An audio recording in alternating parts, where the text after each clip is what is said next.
Eh oui, nous sommes donc de retour sur le plateau de C'est Midi et merci à toutes ces personnes qui, avec amabilité et sympathie, acceptent de répondre à nos différentes questions. Notre invitée du jour se nomme Marie Fatiga. Elle est donc coach de vie. Elle est conseillère en images, habilleuse de mariée. Merci beaucoup de la recevoir sur le plateau de C'est Midi.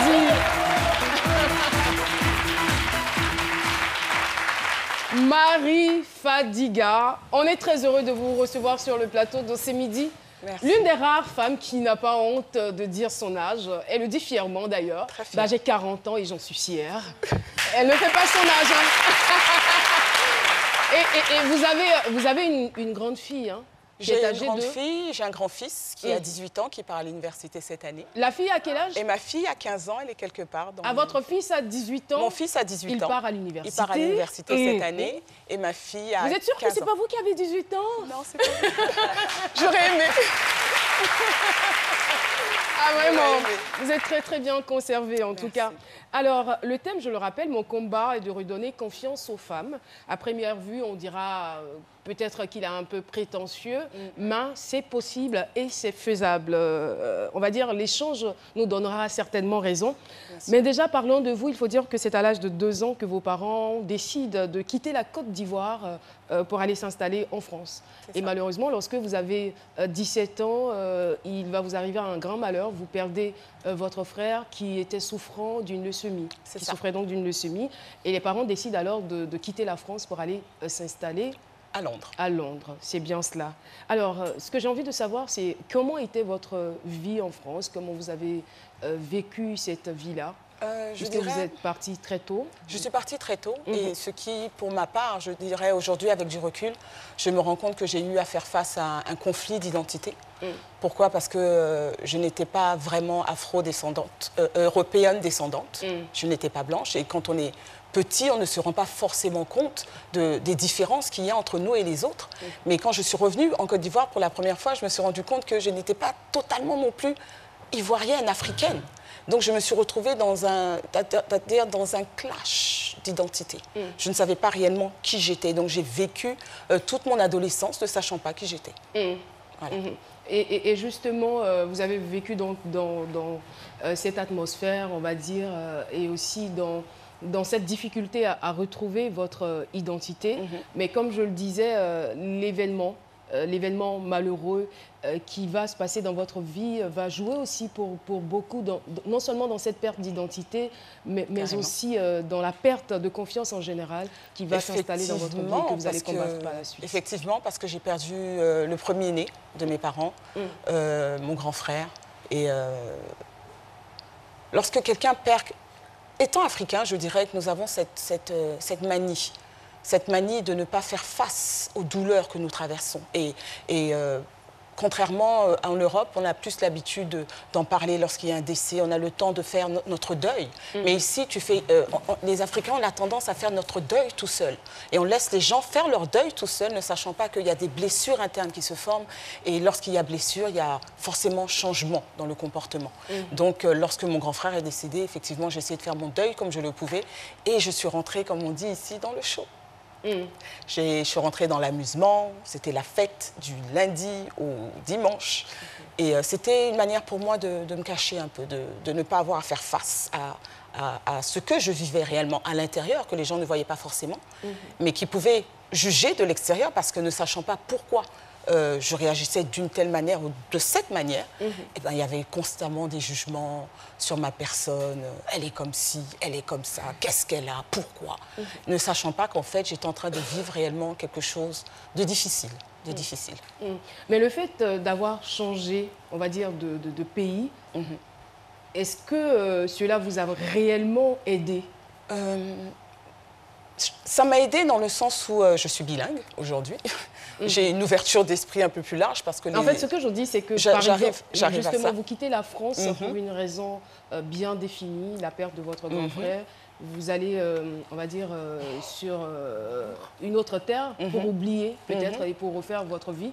Il faut dire que vous étiez 7 enfants, hein, 3 garçons. Non, 3 filles, enfin, 3 garçons, 6 garçons et la seule fille. C'est cela. La seule fille que je suis. Et tout au milieu, c'est moi. Au milieu, voilà. c'est cela.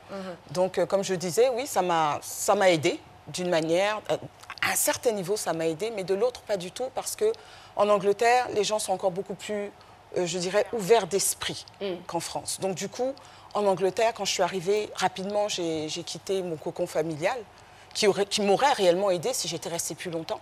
Mais à cause de cette facilité à prendre une maison, cette facilité à travailler, donc à être autonome rapidement, indépendant, mais pas forcément mature. Donc je me suis retrouvée dans mon appartement, je me suis retrouvée avec assez d'argent à ma disposition, à vouloir faire ce que je voulais, pouvoir conduire, et je faisais réellement ce que je voulais. Donc, quand vous dites que vous faisiez ce que vous vouliez, c'était quoi? C'était quoi votre vie? C'est tout ce qui me passait par la tête. Mon quotidien, c'était... C'est vrai que j'allais à l'université, c'est vrai que je travaillais, parce qu'il faut assurer en même temps le mode de vie que je veux vivre.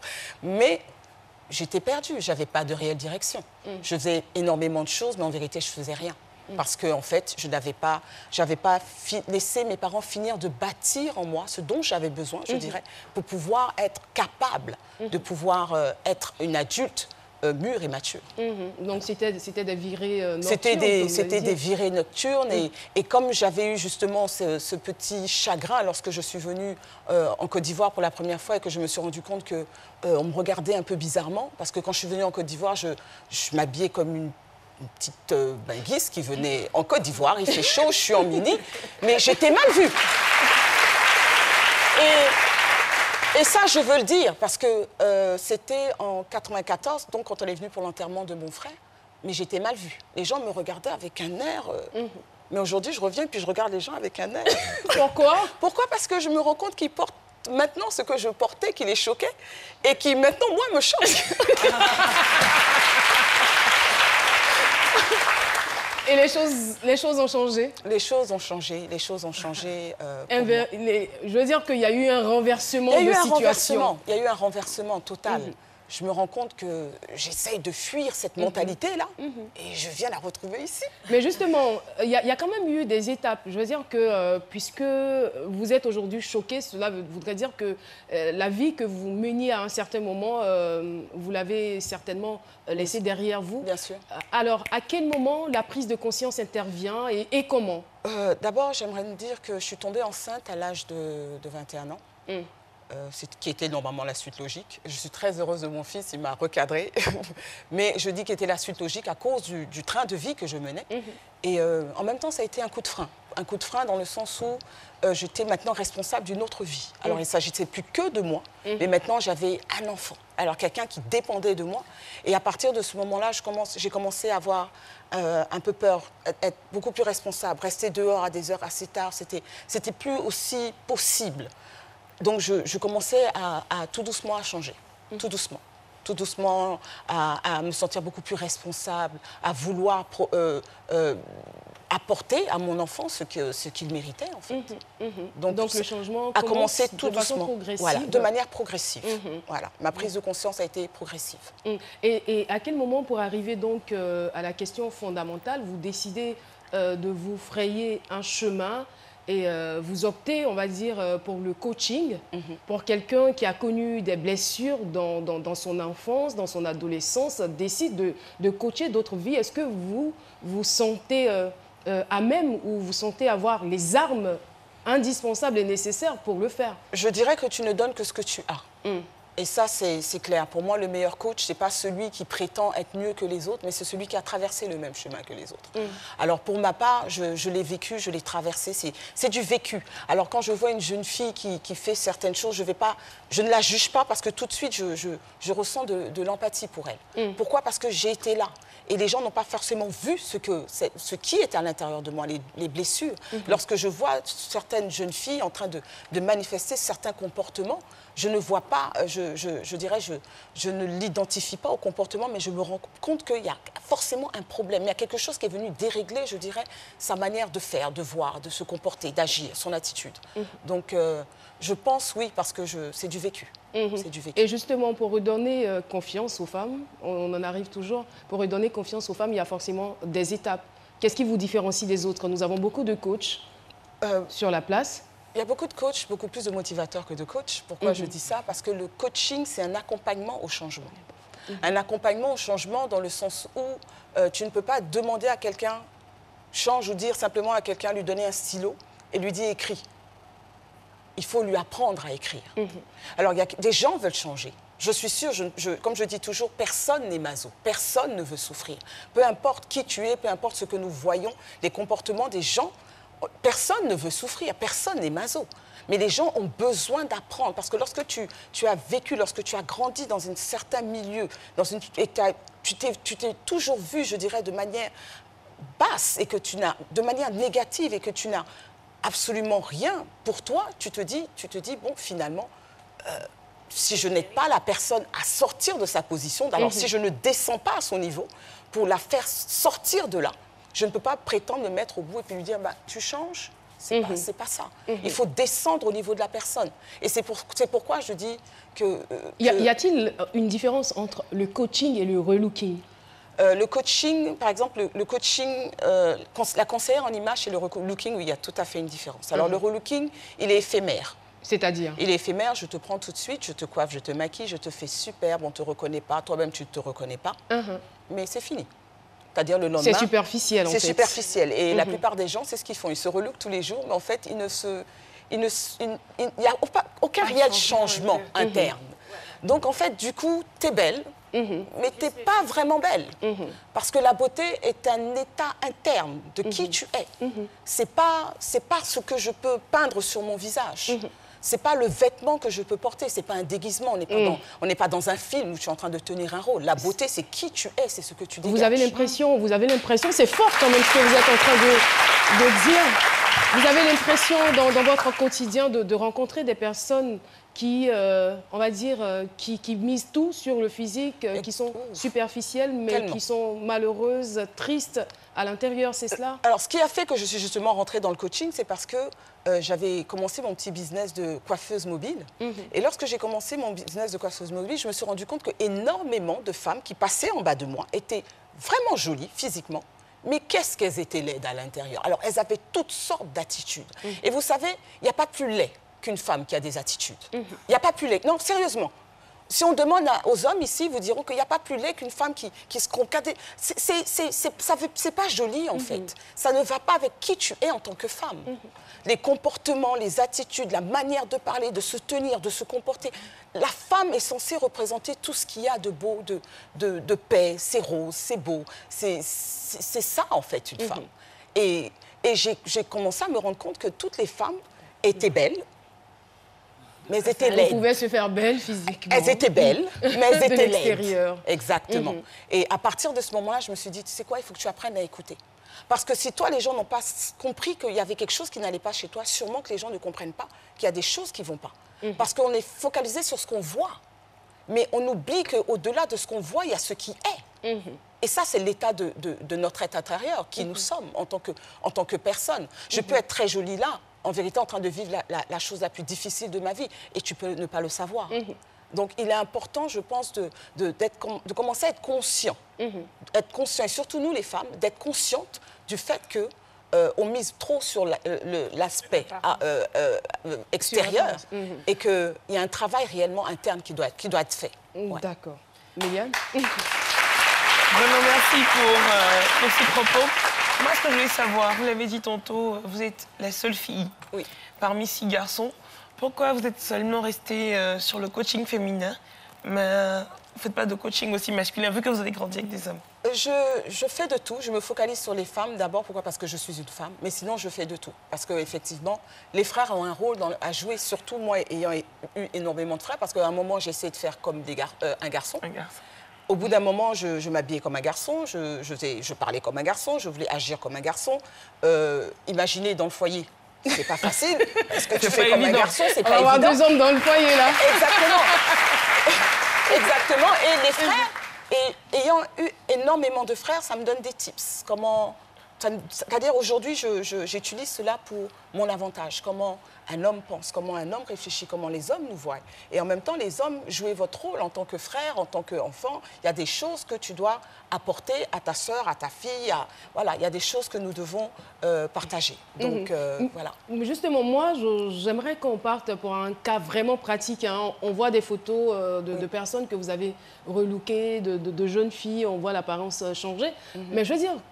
C'est-à-dire que vous avez expliqué beaucoup de choses, vous avez expliqué tout ce qui peut se passer à l'intérieur, mais lorsque vous êtes en face de votre patiente, vous commencez par quoi et qu'est-ce que vous lui dites? La première chose que j'essaie d'identifier chez d'abord le patient, c'est la décision.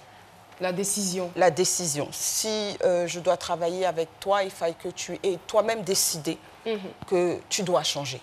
En fait, il faille que tu arrives toi-même à un niveau de ras-le-bol. C'est-à-dire, tu ne veux plus de cette vie que tu mènes. Et à partir de cette décision, on peut commencer à travailler. Et pourquoi cette décision est-elle primordiale? Pourquoi? Parce que c'est ta motivation interne qui va te donner de pouvoir aller jusqu'au bout. Si et qui va créer l'ouverture. Voilà. Si tu te bases sur une motivation externe pour arriver au bout de ce que tu veux entreprendre dans la vie, tu auras toujours des problèmes. Parce que si tu te bases sur le voisin, si tu te bases sur le fait que Marie a dit, et tant que tu ne le veux pas toi-même, eh ben, tu n'y arriveras pas. Et après ça, la prochaine étape, c'est d'identifier le mal de la personne. Alors, pourquoi est-ce qu'on se sent comme on se sent? Et souvent, c'est dangereux, c'est douloureux. Et on a peur d'y retourner parce que dans notre subconscient, on a cette tendance à vouloir, je dirais, fuir et protéger certains souvenirs qu'en vérité, on veut mettre aux oubliettes, mais qui doivent en fait être confrontés, comme je dis, mettre un nom dessus et pouvoir s'en débarrasser. Tant que tu n'arrives pas à mettre un nom sur ce que tu fais, eh ben, ça va te hanter d'une manière ou d'une autre. Et généralement, c'est quoi les problèmes qu'elles vous expliquent, ces jeunes filles ou ces dames? J'ai tout entendu. J'ai tout entendu, que ce soit des viols, que ce soit des problèmes de foyer, que ce soit des femmes battues, que ce soit... J'ai tout entendu. C'est-à-dire même des personnes qui ne se sont pas senties aimées depuis même leur jeune âge, qui se sont senties rejetées, des personnes qui ont grandi peut-être dans des foyers recomposés. C'est-à-dire toutes ces choses, vraiment de tout. Et on ne se rend pas compte qu'on est forcément blessé à l'intérieur, mais... on peut être blessé à l'intérieur. Sinon, on a des blessures intérieures. Dans votre intervention, ce que j'ai retenu, c'est votre point de vue, hein, je le respecte. Vous dites, genre, vaut mieux apprendre à pêcher à quelqu'un que de lui donner du poisson chaque jour. Bien sûr. Voilà, ça c'est votre conviction, c'est votre manière de voir les choses. Mais parfois, dans l'eau où on va pêcher, là, souvent, il y a pénurie de poissons. Je vais dire, oui, souvent il y a pénurie de poissons, donc je vais dire... je m'explique. J'essaie de comprendre. Voilà, je vais dire qu'il y a souvent le problème de moyens qui peut se poser. De moyens? Oui. OK. Et donc, comment cette personne doit s'y prendre? Parce que c'est ça, c'est vrai que vous coachez, mais tout ça, c'est l'argent aussi, hein? Je peux être... Tout ce que j'ai fait, par exemple, là, je l'ai fait gratuitement. Tout ce que vous voyez là, je l'ai fait gratuitement. Parce que je dirais qu'à un certain niveau, il faut pas oublier... Et c'est vrai qu'on est là pour se faire de l'argent, mais en même temps, on est là pour apporter... J'ai des valeurs beaucoup plus profondes que simplement me remplir les poches, personnellement. Donc, il est aussi important pour moi de pouvoir aider des gens sans forcément me faire de l'argent. Mais il est aussi possible, je dirais, à partir de rien, si tu donnes, par exemple, du piment à une femme, et que tu lui donnes un concombre ou quelque chose, tu lui dis fais-moi une sauce, tu vas voir qu'elle va concocter quelque chose. Donc on n'est pas forcément obligé d'être super riche pour être décent. Oui, Alissa. J'aimerais savoir à quel moment vous savez que votre patiente est guérie? Et pardon? À quel moment est-ce que vous savez que votre patiente est guérie, au fait? Elle est guérie lorsqu'elle a de moins en moins besoin de moi. C'est très bien dit. Parce qu'effectivement, et c'est une très bonne question qu'elle pose, parce qu'effectivement, lorsque nous rentrons dans une relation, et c'est parce que c'est une relation qu'on commence qu'on confonde avec le client, et au bout d'un moment, comme un enfant, quand il commence à faire ses premiers pas, il ne veut plus que maman le prenne dans ses bras. Voilà. Donc il commence à partir tout seul, et là, tu commences justement à créer maintenant ce moment de séparation. Et ces étapes-là peuvent durer combien de temps? Ça dépend des personnes. Et ça dépend, je dirais, de la blessure. Il y a des gens en 3 mois. Il y a des gens 6 mois. Le mien, oui. Et le mien, je dirais, m'a pris 16 ans. Donc, c'est un travail. Et c'est un travail de tous les jours. Je veux dire, on ne devient pas parfait. personnellement, on ne devient pas parfait, mais on se perfectionne. Et vous, en ce moment-là, est-ce que vous pouvez dire que vous avez atteint un certain sommet ou vous continuez de travailler sur votre personne? Je continue de travailler sur ma personne. Je veux dire, à chaque fois que je parle avec un client, il m'apporte quelque chose qui me manquait d'une manière ou d'une autre. D'accord. Donc, il y a de l'espace pour se développer. Nous sommes à la fin de l'intervention. La dernière question, ça ne sera pas une question, mais ça sera une adresse plutôt à ces femmes-là qui nous regardent en ce moment, qui ont peut-être perdu confiance en elles ou pas. À toutes ces femmes, d'abord, je vais m'adresser d'abord à toutes mes sœurs ivoiriennes donc, qui sont sur ce territoire. J'aimerais nous dire que nous avons nos valeurs, nous avons notre beauté, nous avons notre identité. Et aujourd'hui, je regarde mes sœurs ivoiriennes comme moi lorsque j'avais 17 ans. Je les vois blessées, je les vois en quête d'identité. Je les vois en train d'essayer de ressembler aux Européens, aux Eurodescendants, alors qu'elles ne le sont pas. Et qu'elles sont en train de rejeter, je dirais, leurs valeurs, leur identité. Si tu laisses ton identité, tu laisses ta direction, tu laisses ta motivation, tu oublies ton rêve et tu oublies qui tu dois être dans la vie. Et on ne peut pas vivre la vie dans notre vie. Ouais. On n'est pas dans un film, c'est pas un film, c'est ta vie. Tu n'as qu'une seule vie, c'est ton opportunité pour faire ce que tu veux faire, ce que tu dois faire. Fais-le. Merci infiniment. Merci beaucoup, Marie Fadiga. En tout cas, on a été très, très heureux d'échanger avec vous. On a beaucoup appris. Et voilà, et je suis sûre que les femmes qui nous regardent en ce moment sont très heureuses. Merci, c'est beaucoup de bons conseils, c'est beaucoup de profondeur en même temps. Merci beaucoup d'être venus sur ce plateau. C'est donc la fin de cette première partie. Mesdames et messieurs, restez en notre compagnie. On se retrouve dans quelques petits instants.